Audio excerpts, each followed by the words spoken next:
Assalamualaikum warahmatullahi wabarakatuh.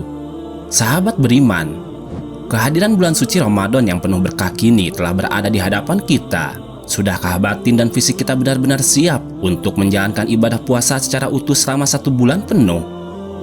Bagi setiap individu muslim yang beriman, melaksanakan ibadah puasa merupakan sebuah kewajiban yang tak terbantahkan, karena puasa adalah salah satu pilar utama dalam rukun Islam kita. Ketentuan suci ini telah digariskan oleh Allah Subhanahu wa Ta'ala melalui kalamnya. Wahai orang-orang yang beriman, diwajibkan atas kamu berpuasa sebagaimana diwajibkan atas orang-orang sebelum kalian agar kamu bertakwa. Al-Baqarah ayat 183. Meski puasa Ramadan bersifat wajib, Islam tetaplah agama yang penuh kasih dan memberikan berbagai pintu kemudahan bagi umatnya yang berada dalam situasi tertentu. Sebagai bentuk kompensasi atas hari-hari puasa yang terlewat, syariat mengatur adanya mekanisme pembayaran fidyah atau mengqadha puasa tersebut di waktu yang lain.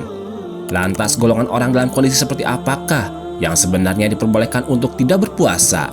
Simak ulasan lengkapnya hanya di channel Tahu Islam. Namun sebelum lanjut, mari bersama tebar share Islam dengan klik tombol subscribe, like dan share untuk berbagi informasi bermanfaat lainnya.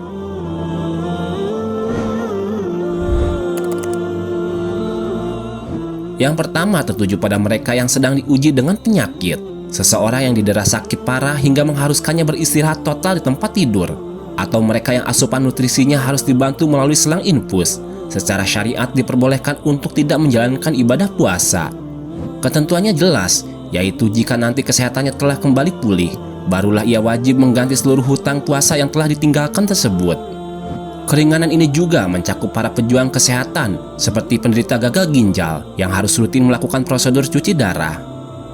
Begitu pula bagi mereka yang menderita gangguan lambung atau MAH akut yang sangat parah, kondisi di mana telat makan bisa berujung pada rasa nyeri yang tak tertahankan hingga muntah-muntah hebat. Hal ini sebagaimana firman Allah dalam surat Al-Baqarah ayat 185. Bulan Ramadan adalah bulan yang di dalamnya diturunkan Al-Quran sebagai petunjuk bagi manusia dan menjelaskan penjelasan mengenai petunjuk itu, serta pembeda antara yang hak dan yang batil. Oleh karena itu, siapa di antara kamu hadir di tempat tinggalnya atau bukan mufasir pada bulan itu, berpuasalah. Siapa yang sakit atau dalam perjalanan lalu tidak berpuasa, maka wajib menggantinya sebanyak hari yang ditinggalkannya pada hari-hari yang lain. Allah menghendaki kemudahan bagimu dan tidak menghendaki kesukaran. Hendaklah kamu mencukupkan bilangannya dan mengagungkan Allah atas petunjuknya yang diberikan kepadamu agar kamu bersyukur. Sahabat beriman, meski begitu, kita harus sangat teliti dalam membedah kondisi sakit ini menjadi 3 tingkatan utama. Kondisi pertama adalah saat sakit yang dirasakan tergolong ringan dan tidak memberi pengaruh buruk meski tetap berpuasa. Contohnya hanya merasa lapar, pusing-pusing sedikit, atau sekedar flu dan pilek ringan. Jika kamu dalam kondisi ini, kewajiban puasa tetaplah melekat pada diri kamu. Kondisi kedua terjadi apabila penyakit tersebut beresiko menjadi semakin parah atau proses penyembuhannya menjadi sangat lambat jika dipaksakan berpuasa, namun belum sampai tahap membahayakan nyawa. Dalam situasi ini, kamu dianjurkan untuk tidak berpuasa, dan hukumnya menjadi makruh jika kamu tetap bersikeras melanjutkannya. Kondisi terakhir adalah apabila menjalankan puasa justru bisa menjadi jalan yang mengantarkan pada kematian. Dalam keadaan ekstrim seperti ini, hukum berpuasa menjadi haram. Hal ini ditegaskan kembali dalam Al-Quran surat An-Nisa ayat 29. Dan janganlah kamu membunuh dirimu. Jadi ketika kamu sakit, sangat penting untuk memahami posisi kondisi fisik kamu. Yang paling utama, jangan pernah lupa untuk menggantinya saat sudah sehat kembali.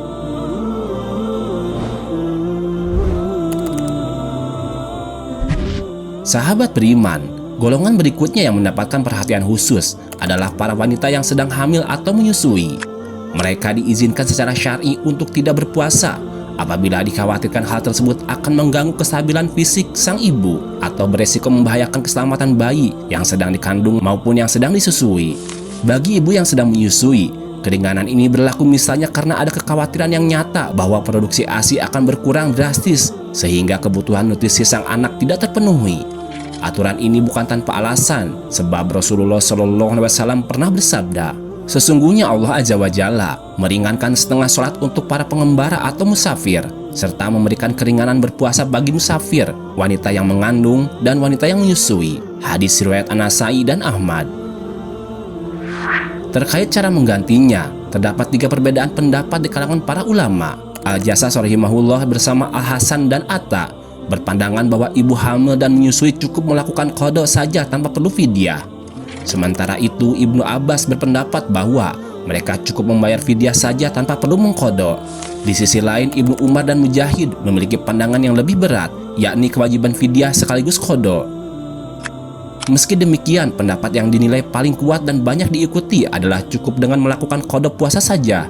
Sebagaimana yang diriwayatkan Anas bin Malik, bahwa Allah Azza wa Jalla memberikan keringanan berupa setengah sholat untuk para pengembara atau musafir, serta memberikan keringanan berpuasa bagi musafir, wanita yang mengandung dan wanita yang menyusui.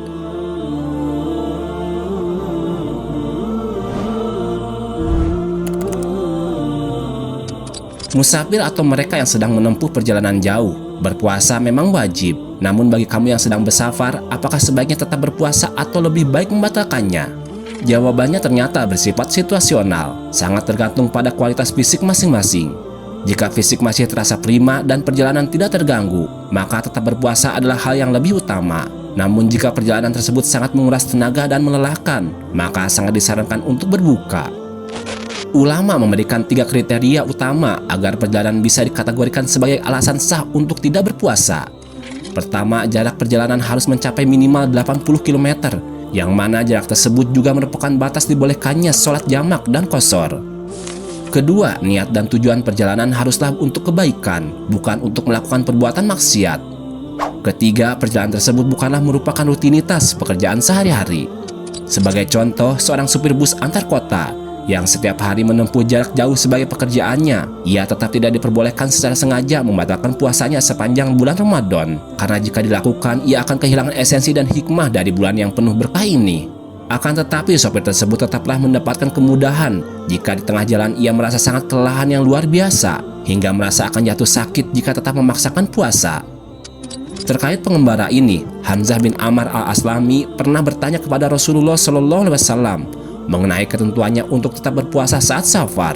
Rasulullah menjawab bahwa itu adalah hadiah keringanan dari Allah. Siapa yang mengambilnya maka itu sangat baik. Namun bagi yang tetap ingin berpuasa, maka tidak ada dosa baginya. Hadis riwayat Muslim.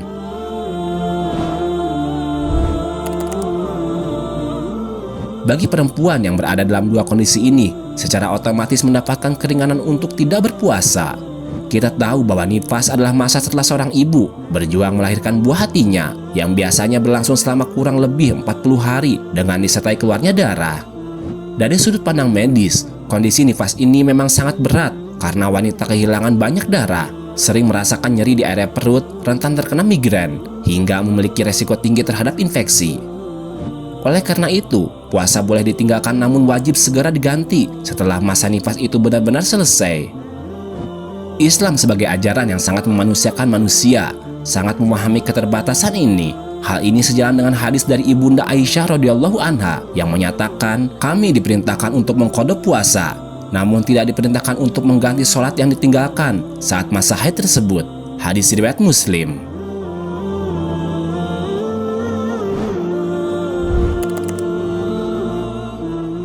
Yang terakhir, keringanan ini juga diperuntukkan bagi orang-orang yang sudah lanjut usia atau lansia. Bagi mereka yang fisiknya sudah tidak lagi kuat untuk menanggung beban puasa Ramadan, mereka diperbolehkan untuk tidak berpuasa dengan syarat wajib menggantinya dengan membayar fidyah. Hal ini terdapat dalam surat Al-Baqarah ayat 184 dan wajib bagi orang-orang yang berat menjalankannya jika mereka tidak berpuasa membayar fidyah, yaitu memberi makan seorang miskin.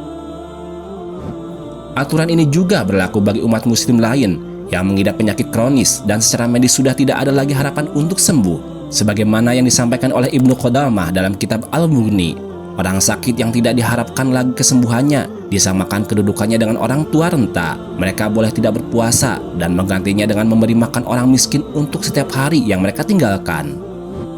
Wallahu a'lam bishawab. Wassalamualaikum warahmatullahi wabarakatuh.